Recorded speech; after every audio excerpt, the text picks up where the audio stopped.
Welcome to the show with no interference. Get all your NFL needs made by fans for the fans. We are your hosts, West Side, Big Sass, and the Bull.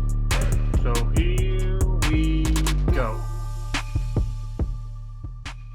So the Eagles decided to ruin my life and steal A.J. Brown away from the Titans. It was a underhanded swindle of a move, and I will probably never recover from this. So, seeing how you're the mastermind behind this, Trevor, what do you think of having A.J. Brown on the Eagles now? Exactly. I called Harry Roseman mid the live stream, texted him actually. I said, pull the trade, do it now, sign him to that exact deal, and that's how it went down. You're welcome, Eagles fans. You're welcome, Eagles. Just kidding. Traylon Burks, if he turns out to be good, you're going to forget this ever happened. I think he's going to turn out to be good. Yeah. Like, if he has 1,000 yards this year, are you going to care? Probably not. It'll be a steal. Well, here's the thing. I like Traylon Burks. He was probably my favorite receiver in the draft outside of Jameson Williams. But You talked me into wanting him a month ago. I kept saying, as a Titans fan, we have no reason to draft him because we have A.J. Brown, so I'd rather a different receiver. And that's why on the live show, as soon as they announced the trade, I went, and the Titans are on the clock right away. I went, oh, the pick's Traylon Burks. And then they went, oh, with the 18th pick, Tennessee Titans select Traylon Burks. And I was like, oh, what a friggin' surprise. But I don't like trading a known commodity for a rookie that has probably, just going through history, has like a 50% success rate. I think it was a good trade for both teams because I would say most people would probably say the Titans are in a win now. I think the Eagles are in a win now position, but I think most people would still rank the Titans higher than the Eagles. And I think the way, if you play to Tannehill's pretty good at hitting those intermediate routes, right? Like, that's one of his strengths. Not in the playoffs. True, I forgot. Those were some bad interceptions. Yeah, it was rough. Yeah, it was rough first in the pass playoffs in the last game. First pass the second half. Yeah, but I feel like you can plug in Traylon Burks and he can be a productive second, third receiver in his first year. For the Eagles, Harry Roseman said it, we still have a quarterback on a rookie contract in Jalen Hurts. And if he ends up not being the answer, we're probably going to draft quarterbacks. So we're going to have more years on a rookie quarterback deal. And that is the time to sign players and make moves. And from the Eagles' perspective, the best receiver they could have gotten in this draft is as you just said, a known commodity.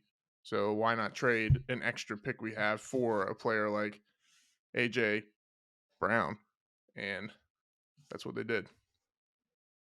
Got themselves a number one wide receiver. Yep. True number Good one. pairing up with Devontae Smith and Quez Watkins, I think, too. And the type of quarterback, the type of strength to Jalen Hurts, because A.J. Brown we can run RPOs all day with A.J. Brown, and he can break tackles and get 60-yard touchdowns. He did it all the time. Yeah, I mean, look at it. A.J. Brown last year wasn't the best situation with how the Titans team was, mainly because of injuries and whatnot. The Eagles are still going to run the ball and command somewhat of a heavy box because of Jalen Hurts' running ability. Quez Watkins is probably going to have being somewhat more of a threat, so teams are going to watch for him out there. Devontae Smith can get open in the intermediate all day. Honestly, had he had a better quarterback last year, he would have put up even better numbers.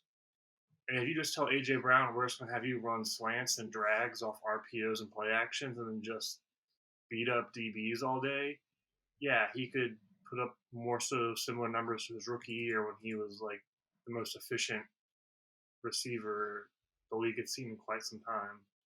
Mm-hmm. But I mean, pretty much, not to talk about the Eagles too much, but where the roster assembled now, I think is good enough to be we should make the playoffs with our roster. I think it's on the shoulders of Jalen Hurts, and now they've given him a bona fide star receiver, so we'll see how it plays out for him. Yeah. Well, put that aside, I'm done. Make myself upset. This is the show, No Interference. Thanks for joining us. We're going to be doing a little bit of draft recap. We are your host, West Side, Big Sass, and the Bull. Draft's my favorite time of year, almost. So now that it's over, I have to just wait for the season to actually start. But we're just going to dive into it and just let you know our thoughts about how the draft went down. So, we'll start with the good news first. Did you guys have a team that you thought killed it?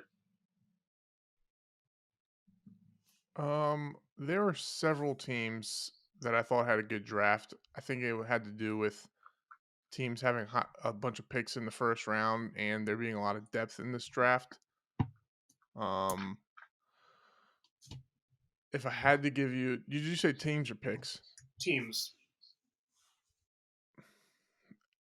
If I give you a few, I would say personally some of my favorite drafts were the Ravens, the Chiefs,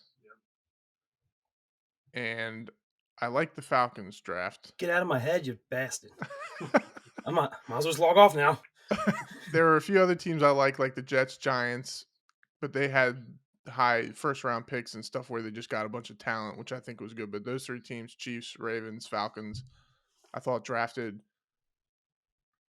well for need, but also got talent, and that's what you want from a draft.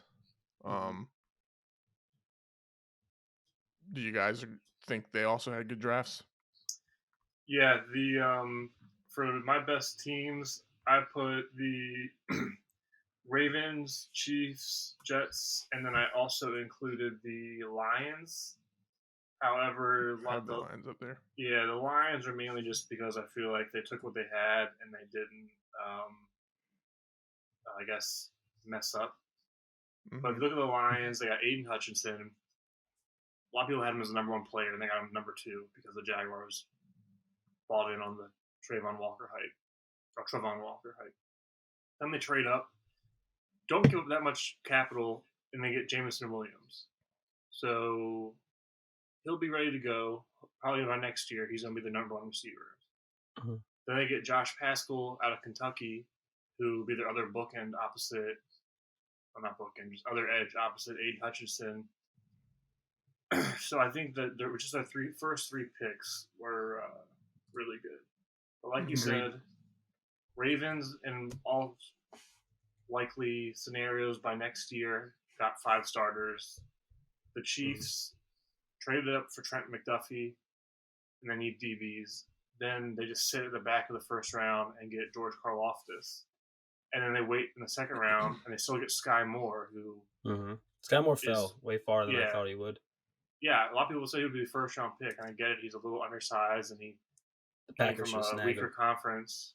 Yeah, he's He's like 5'10", but he's pushing 200 pounds, and he has the biggest hands in at the combine. Massive hands. So I liked him a lot. I was surprised he fell to where he did. I think sometimes height doesn't matter with these receivers; they can jump high enough. You know why I think he fell? Corey Davis. Why who fell? Why Sky Moore fell? Oh, because Corey Davis comp. Played in the same school. No, just played from the same school. Put up insane numbers. I think better numbers than Sky Moore. Was bigger. Still had a very good athletic profile. And he's never broke 1,000 yards. I think that can be attributed to injuries and maybe at the time the way the Titans were, like Mariota and whatnot. Yeah. But yeah, that could be a possibility. Yeah. On the flip side, is there a team who you thought? Well, I didn't really get the break. Mine yet. Go ahead. Well, you said that Trevor stole your thunder, so that was just because the teams. But I'm gonna say my favorite was the Falcons because Drake London, I think it's a great pick, phenomenal. And then I really liked the Desmond Ritter pick later on in the draft. Was it third, fourth round? Because I was high on him going in. I think they got him in a great spot. And I think, with some development, he might be able to, at least get a shot to try. Yeah. I'm rooting for Mariota to kind of get his career back going, but, nothing wrong with sitting behind that for a while. Yeah, they got an edge rusher in the second round. A linebacker.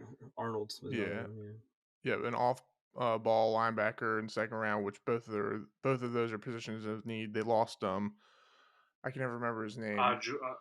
He went to the Jaguars. Yeah, the Yeah. guy who had a fantastic He season had like and the then he most left. tackles last year. Yeah, it's like Yeah. Alolo Kuhn, or I can't remember his name. Forsyth is his first name. Yeah, and then know they that. got Tyler. How do we say his name? Algier.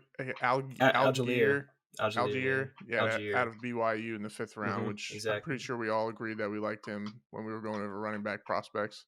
He's Yeah, a they good fit for Arthur Smith because Arthur Smith likes to run that power kind of. It's like a power double team run blocking scheme, and you just need a running back just to read two gaps and just pick the right one and hit it hard. And that fits his running style very well. The downhill. Grady force. Jarrett definitely needed some help with that pass rush, so they took care of some needs. And then what I thought was the best was the Ravens. Kyle Hamilton, Linderbaum. They got the Filio. I don't know how to say his name. In the 4th round, the big tackle. Oh, Daniel Filelli. Yeah, Daniel Filelli. Travis Jones. I mean, like you said, they had 5 possible stars in the next year. Yep. Well, while we're on this topic, I think if I had to pick one team that had the best draft, and like Trevor said, it's because of the volume of picks they have, but the Jets, they get Sauce Gardner 4th overall, and I compared him to Nnamdi Asomugha. The Jets are a man team. He is a tall, strong press corner. Sure, he doesn't have elite speed, but neither did Asomugha or Darrelle Revis. They just never put themselves in a position where they needed to chase down someone. Then they get Garrett Wilson at 10. Perfect complement to Moore and Davis.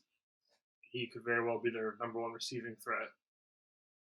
Then, at the back of the 1st round, they get Jermaine Johnson, who there were rumors that they wanted to take with their first 2 picks, and he happened to fall to 26. On our earlier show, I said I didn't think there was a huge fall off from Aiden Hutchinson to Jermaine Johnson. He's big. He's got almost 34-inch arms. He sets the edge, and he does have pass rushing chops. He got 14 sacks playing for Florida State. Grab Breece Hall in the 2nd round, the number 1 back on most teams' boards. He's going to split time with Michael Carter. They're somewhat similar backs. And they run a similar offense to the 49ers where they rotate running backs. They just want explosive guys, and you don't need to be a workhorse. Just go out there and they'll spell you when they need to. And then they got Jeremy Ruckert, tight end out of Ohio State. Best blocking tight end in the draft. Kind of a throwback because he's still a good receiver, but once he gets the ball in his hand, he's a violent runner. And he's not looking to go down easy. So I think they killed it with their first. I think both New York teams also, the Giants and the Jets were my 2 more to add on there because the Giants really killed that 1st round too, getting the Oregon defensive end. I'm having a brain fart. Kayvon Thibodeau, and then still be able to get Evan Neal. 2 players that are going to be on your, anchors on both sides of the ball for the many years to come. Yeah, I mean, they're another team that had a ton of picks, so I mean, they're bound to get some at least depth players in there and role players, and then, like you just said, Robinson. Evan Neal and Kayvon Thibodeau. I mean, they're probably going to be day 1 starters. So, and then we forgot about Isaiah Likely with the Ravens too. Your favorite tight end, Taylor. I texted you guys. It's like every year, and everyone knows I'm not a fan of the Ravens. Every year I have all these players that I really like, and I'm like, I hope the Titans take them. And every year it's like the Ravens get the guys I like. It always happens, and it's infuriating. Well, maybe that means you need to link up with DaCosta and Ozzie. Get a job. Maybe they just have a camera in my house, and they like to spy on my draft board. Yeah, and then David Ajabo too. Like, they killed it. Everyone knew that. Everyone knew that he was going to the Ravens. Apparently, I think it was Ajabo who was he's best friends with Adafe Owe, the other defensive end. They grew up together and they played high school ball or something. So that's pretty cool. They could reunite them. Yeah, I'm excited to watch Kyle Hamilton. I'm glad he stayed local. I was really dead set on Washington picking him. Yeah, I think he'll be able to fit into their. I don't think was safety a huge need for them. They have Well, they've got They Marcus got Williams. Marcus Williams, and they got They signed Marcus Chuck Williams. Clark. Yeah, but Yeah, I think they can. There's certain packages they can put. Instead of throwing Kyle Hamilton in there and being like, "You're our star safety, make everything happen," or make him try to be something he's not. Now they can put him into a certain packages and have him do what he excels at to start off. Yeah, being around the football. Yeah, they had a great draft. All right, so now the negative part. What team or teams do you think you didn't like? I think the New England Patriots had the worst draft, which Nail I on the head. feel like everyone would say. I don't know if you guys agree with that or not. They're on my list. Wholeheartedly. Like, is it Bill Belichick trying to act like the smartest guy in the NFL, like reaching for people? Or like what's the philosophy there to get a guy like Cole Strange in the first round, which I'm sure he wasn't on anyone's board in the first round. Like Sean McVay said it in that clip that's going viral. They thought they had a chance to get him at 103 or whatever. Exactly, and that's the biggest reason for me as well. Is because that much I feel like they reach for that pick. I mean, I should trust Sean McVay's opinion and where players will be. I think he's a great coach. So if he thinks he's going 103, I feel like at least around that, maybe in the 90s or a little over, whatever it is, you not have to go at 29. Yeah, and then they picked Taekwon Thornton, which I think they picked before. The Baylor wide receiver. Yeah, I think they picked him before Sky Moore and what's the other guy's name? Was Pickens still available at that point? Pickens. Yeah. I think Pickens was still available too. Pickens which slipped was a farther little back than I odd thought to he me. would. Yeah, Taekwon Thornton has physical tools. He's tall. He's really fast, but just another odd pick to me. Yeah, so I mean, I don't even hate the players. It's just where they took him. Cole Strange. Yeah. I thought at best was a second round pick, but I think I said third round he might be available. He's an interior lineman, which the Patriots need. He can play a little bit of center and guard.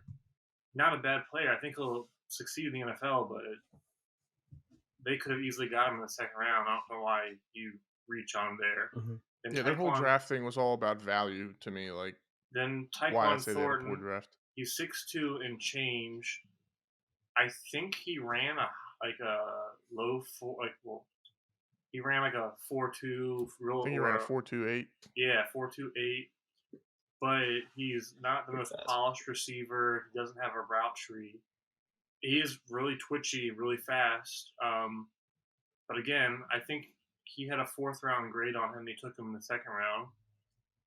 Marcus Jones, this corner out of Houston, very athletic. He will probably be their starting kick returner this year. But he's 5'8". So that gives him limit. Unless he's going to be the next Brandon Flowers, he's limited as a corner in the NFL.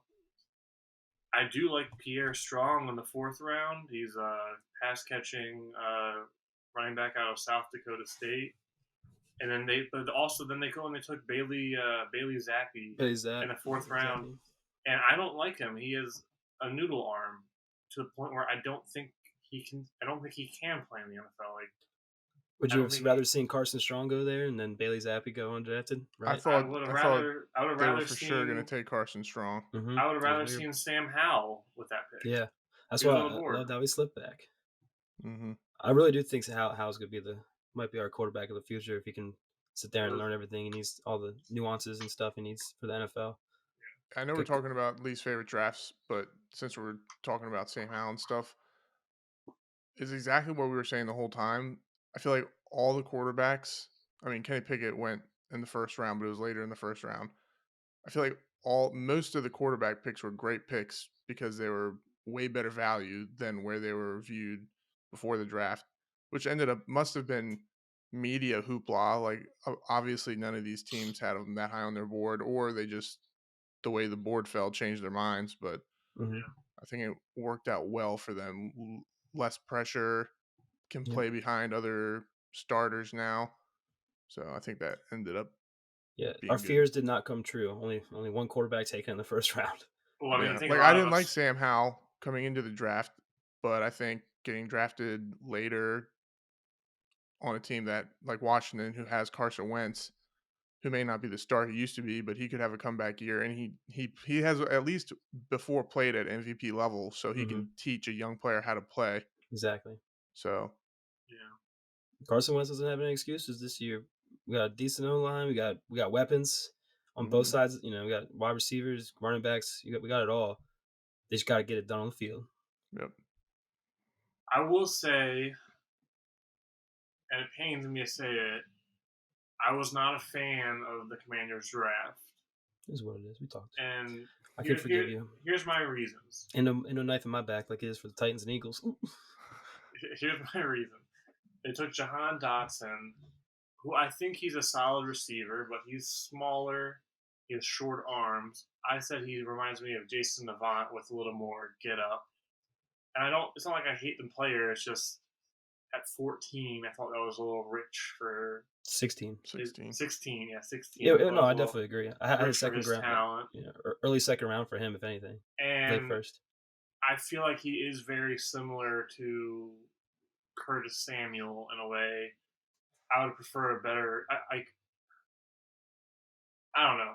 He's getting a lot of Ron Rivera's comparing him to Steve Smith, and I saw it in his catch radius for having short arms is pretty good. He got the arguably the best hands in the draft class with his drop percentage. He has a great hand. His catch radius is great, like I said, for his arms. He's not afraid to jump. He's aggressive. It's all about it's up to him. Like he's gonna have to figure out beating press.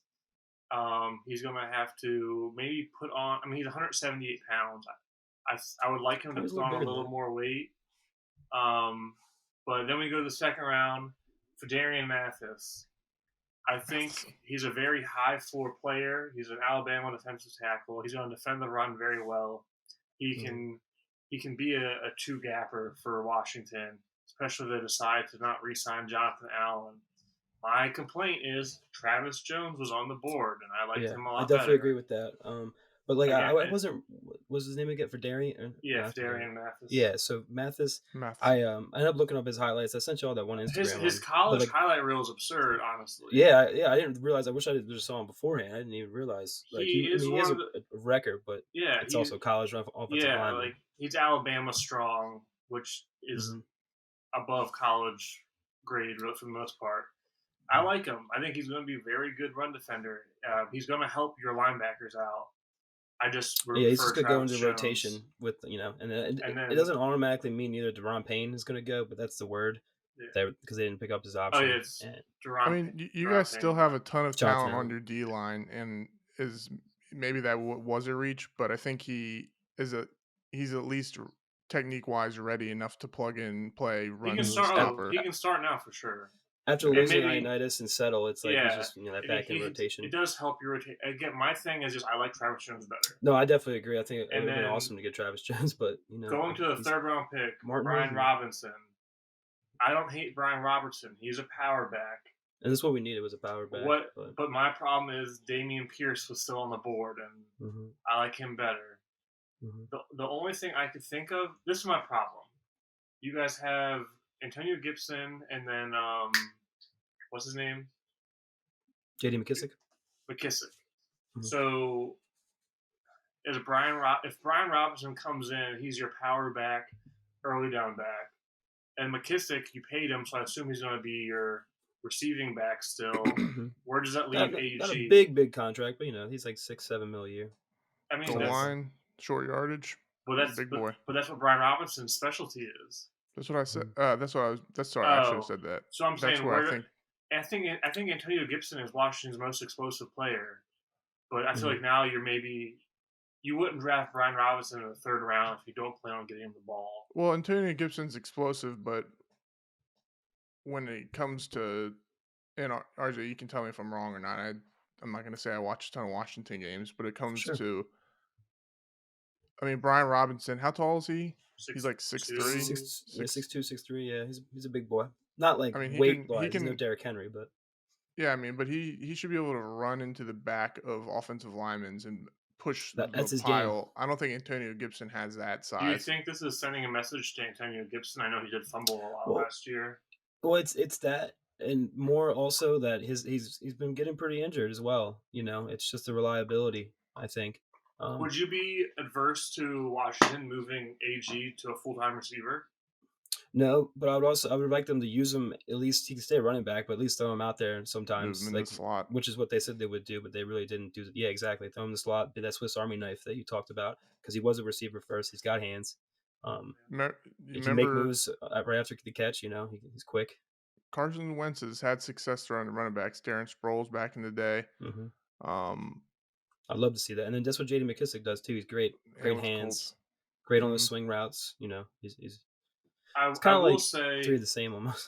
not to just like crap on your whole draft. Sam Howell in the 5th round, I think, is a great pick. He was my favorite quarterback in the draft. Yeah, he's got an NFL arm. He likes to throw downfield. He maybe is a little bit of a one-read guy, but he can move out of the pocket. That's what I say. I like his pocket presence. He has better mobility than you would think. And then he can develop behind Carson Wentz, and then maybe start year 2, or for sure, I think he was. And I mean, if this pick's a bust, it's a 5th rounder, so who cares? But he could be a starter by year 2, year 3, and then this is like an amazing pick. Yeah, I think also what it does is if Carson Wentz at least does a little subpar this year, it makes us not have to, or makes Washington not have to worry about getting a quarterback next year, and we can focus on filling other holes because you can give Carson Wentz another year, and then you still have Sam Howell to see what he can do. We don't have to stress quarterback. We start filling up the offensive line again, get some more secondary, another linebacker. We'll see how Jamin Davis does this year. I think he could have a high ceiling. It's just he has to do it. So if you guys want, I was going to name maybe some of my favorite picks and get your feedback on it. Sure. Sounds good to me. So in round 1, 2 picks that jumped off the board to me were, and we talked about it, Jermaine Johnson to the Jets at 26. I think that's great value for someone who I think is a full-time 3-down edge defender in the NFL. And then similarly, George Karlaftis to the Chiefs at 30. I think that's a great value. Chiefs needed edge help, and Karlaftis, he's not as ready as Jermaine Johnson, but he can start as a rookie, and the potential is there for him to get a lot better. Yeah, I love the Jermaine Johnson pick. I thought he could have been a player. I thought the Eagles may have picked him in the teens. I thought he was for sure going to be a top 20 pick, so definitely that's one of the bigger steals of the first round. I also want to bring up the Colts. I'm proud to bring those up. The only I didn't like their first pick, which is Alec Pierce in the 2nd round. I think he could have went farther back, but Jelani Woods in the 3rd, Bernhard Raymond. They got Nick Cross. For not having a first round pick, I think they did okay. But Alec Pierce, I think that was a reach. Pierce is just like, he needs to develop his route tree a little more, and you're hoping that he can get open downfield in the NFL as much as he did in college, but we'll see. Yeah, because I just don't think he's that big of like speed wise. He's not that fast. Yeah. And Desmond Ritter, I mean, that was his main guy though. Oh yeah. And he definitely has good hands. He's got good radius, but we'll see. Moving on to the 2nd round, I think we can all agree Sky Moore to the Chiefs is a steal. And what better team for him to go to than having Patrick Mahomes and then Andy Reid find ways to make the game easier for him and really maximize his potential. Targets are going to be there for sure. And then I liked Drake Jackson to the 49ers also. Defensive end out of USC. He's more of a pass rush guy than a run stopper, but 49ers like their D-line rotation. You can bring him in opposite Nick Bosa on pass rush downs. Get him one-on-one on right tackles or whatever. I think that's a great value. Some people, I had him as an early 2nd round pick, maybe a late 1st. What's your 3rd? Say 3rd. Well, there's only one right answer. Wait, in the 2nd round? 3rd round. Oh, well, yeah. Was it Kobe? Yeah, third round, I have two. Nakobe Dean to Nakobe the Dean, yeah. Eagles. Some teams apparently flagged him for his pectoral injury that he didn't get surgery for. I don't know the medicals. I guess it will heal naturally. I don't know. Apparently, the Eagles didn't have a problem. They said he's going to be in the rookie camp next week So, or are you gonna say whenever it Travis is. Jones next? Yeah, Travis Jones next. But I had a feeling. real quick for Nakobe Dean. Sure, he's not big. He's not super athletic, but he does it all. And if you say, well, you've seen a D-line to protect him, the Eagles have one of the best D-lines in the league. And they added Big Jordan Davis. But Nakobe Dean, he's a great tackler. He's a pretty good coverage guy. He can blitz. And Yeah, I mean, this is a great fit because the Eagles need linebacker. yeah, if you look at the tape, he's making plays all over the place. Big time playmaker, and getting him in the third round was a great steal. Yeah, and then if he's healthy. And then Travis Jones to the Ravens. I had him as a first round talent. I liked him a little bit better than Jordan Davis. He's a big body. He has a little more. I think he does have a more pass rush potential. But for the Ravens, you pair him next to Calais Campbell, get a little more juice out of Calais Campbell, who's getting older, but now he doesn't have to be your main run defender. And this also maybe takes pressure off Patrick Queen, who is as finesse as a linebacker can get and does not like getting touched by offensive linemen. And you get him into the third round. Mm-hmm. Yep, can't argue with those points. Steel City. Fourth round, again, don't want to bring up the Ravens, but Daniel Falele. I was just looking at that too. In the fourth round, I think he's a developmental right tackle, but he's like 6'9", 400 pounds almost. He can set the edge for the Ravens, and I think because of the offense the Ravens run, the little pressure is taken off of him.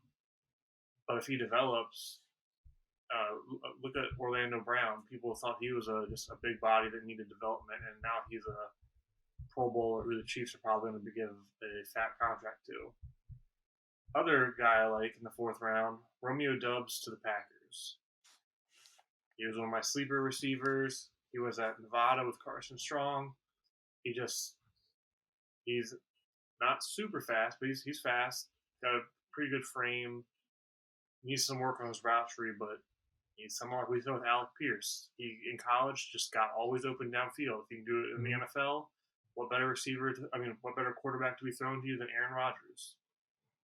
So yeah, I was gonna say I thought the Packers were one of my least favorite drafts, but then they ended up getting players like him, and they got that one offensive lineman. That's a good. I feel like he could be a possible starter for them right away. But yeah, I agree with that. Speaking of the Packers, did you guys see that apparently Aaron Rodgers thought? I just saw it today. They did think Traylon Burks.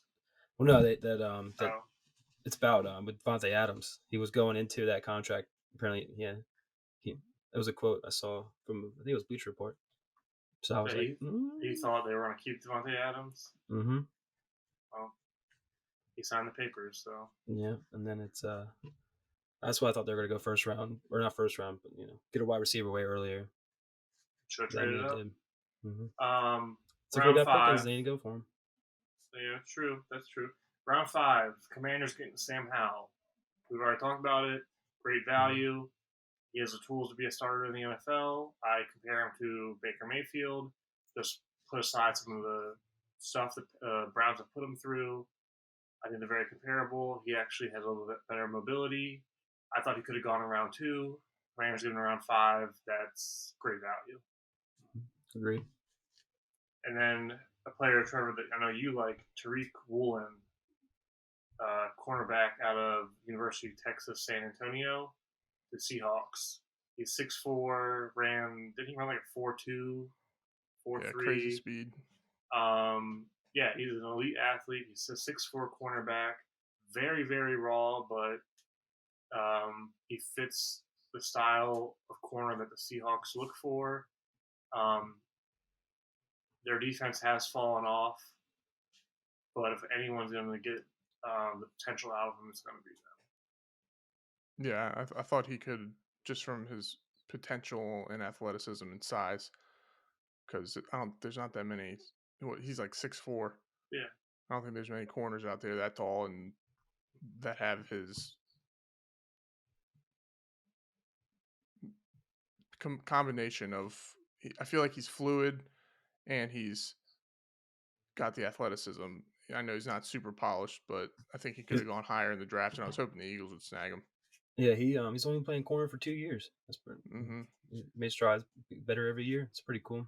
Natural talent, all athleticism. I mean, if you had to make a corner and just say he's very raw, but you can teach him however you want him, but make a lab cornerback, you couldn't make something better than what he is physically.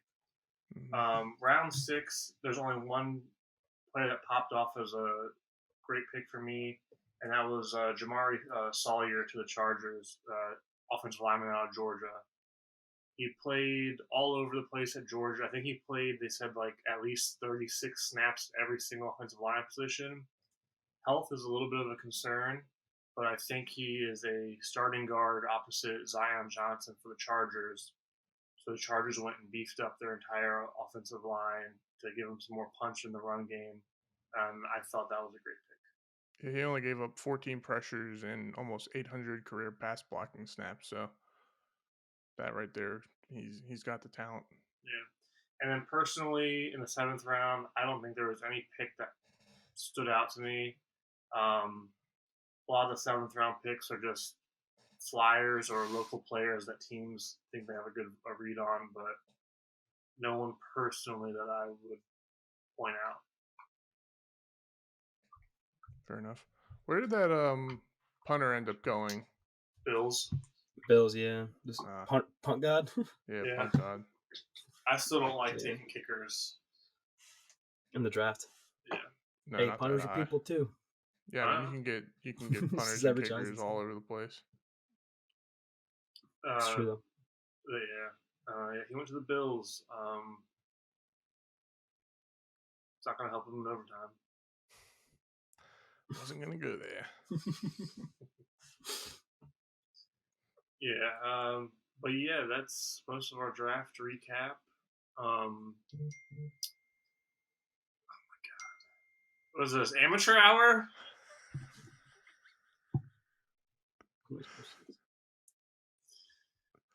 But I think one thing that stood out in this draft was the. I don't get it. Every time it's he gets stupid. Someone do not disturb. Use my iPad. All right, Adam Schefter. I don't know. Something that was surprising was the amount of trades that went on, and I mean, come on. What is do not disturb for? Like, I don't understand. I really don't understand. Do not disturb us for phone calls. Oh, you're right, and text messages. Are you getting alerts? Just text. Don't people know that the red sign above the studio door means? Well, regardless, any other tidbits you guys want to throw out there? No, I thought it was one of the more exciting drafts we've had in a long time. Like you just said, trades. I think a lot of teams added to help themselves immediately and with potential. I think a lot of players out of this draft class may not be franchise-changing players, but I think there's going to be multiple players in this draft class that will be day one starters and possibly Pro Bowlers year one.